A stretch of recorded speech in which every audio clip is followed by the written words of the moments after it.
A man is fatally struck by a car while running away from ICE agents. It is so sad. Put it up full mass. I'm taking you to the state of Virginia. So 24-year-old, young 24-year-old Jose Castro-Rivera was fatally struck by a car while running away from ICE agents on a highway.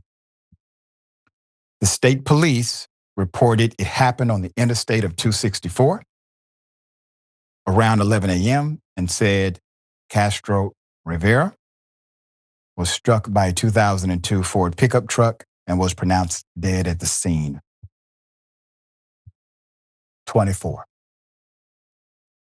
DHS said Castro-Rivera, quote, resisted heavily, end quote, and fled into the highway where he was fatally struck.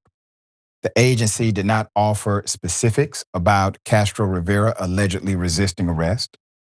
Quote, one of our ICE officers administered CPR to Castro-Rivera in an attempt to keep him alive. Unfortunately, Castro-Rivera perished. The officer then informed the 3 detained aliens, according to their report. They call them aliens. This is their way of contextualizing it. That their friend had deceased. He then grieved and prayed with them, the spokesperson said.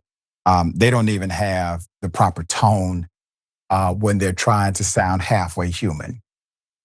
Okay. So obviously we know that they truly don't give a damn about the human being on the other side. We have caught DHS in multiple lies because we have other witnesses and sometimes even, video. DHS has had to walk back or clarify statements made. So I don't trust a damn thing they put in the report.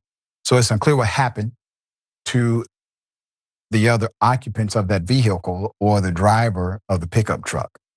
The Virginia State Police said its preliminary investigation indicated Castro-Rivera was fleeing from an ICE pursuit when he exited a vehicle and tried to cross the interstate. It said it was not involved. They said they were not involved in the pursuit and was investigating only the result in the incident. So in the report, they're saying we're not involved. We weren't involved. We are only involved as an investigative agency to investigate what happened here.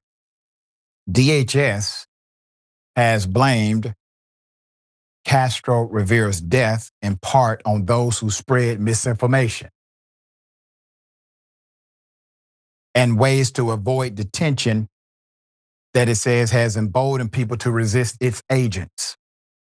Quote, sadly, this is the tragic result of such resistance, the spokesperson said. This isn't the first time this has happened, but before I go into that, isn't it sad that the death of a 24-year-old young man will be utilized as a political wedge in order to gain a political point against individuals who are spreading true, factual information about agents jumping out in ski masks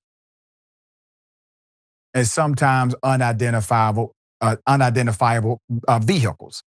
They're saying, oh, no, it's actually the fault of the people who are telling you the truth about the constitutional violations that are taking place. Blame them. That's what they want you to do. Blame them. Sad.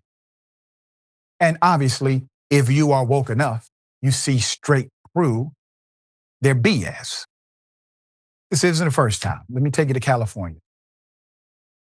So in California, 52-year-old man, Carlos Montoya. Mr. Montoya was fatally struck by a vehicle on the 210 freeway after he fled from a U.S. Immigration and Customs Enforcement raid at a nearby Home Depot. He was just trying to work. According to ABC 7 Eyewitness News, friends said Montoya had been in the U.S. for 5 years, working to support his 4 daughters back home in Guatemala. According to a Department of Homeland Security spokesperson, the man was not being pursued by any DHS law enforcement. Quote, "We do not know their legal status. We were not aware of this incident or notified by California Highway Patrol until hours after operations in the area had concluded," read the statement. Once again, this is why I do not trust the credibility of said agency. We'll bring you updates as they come.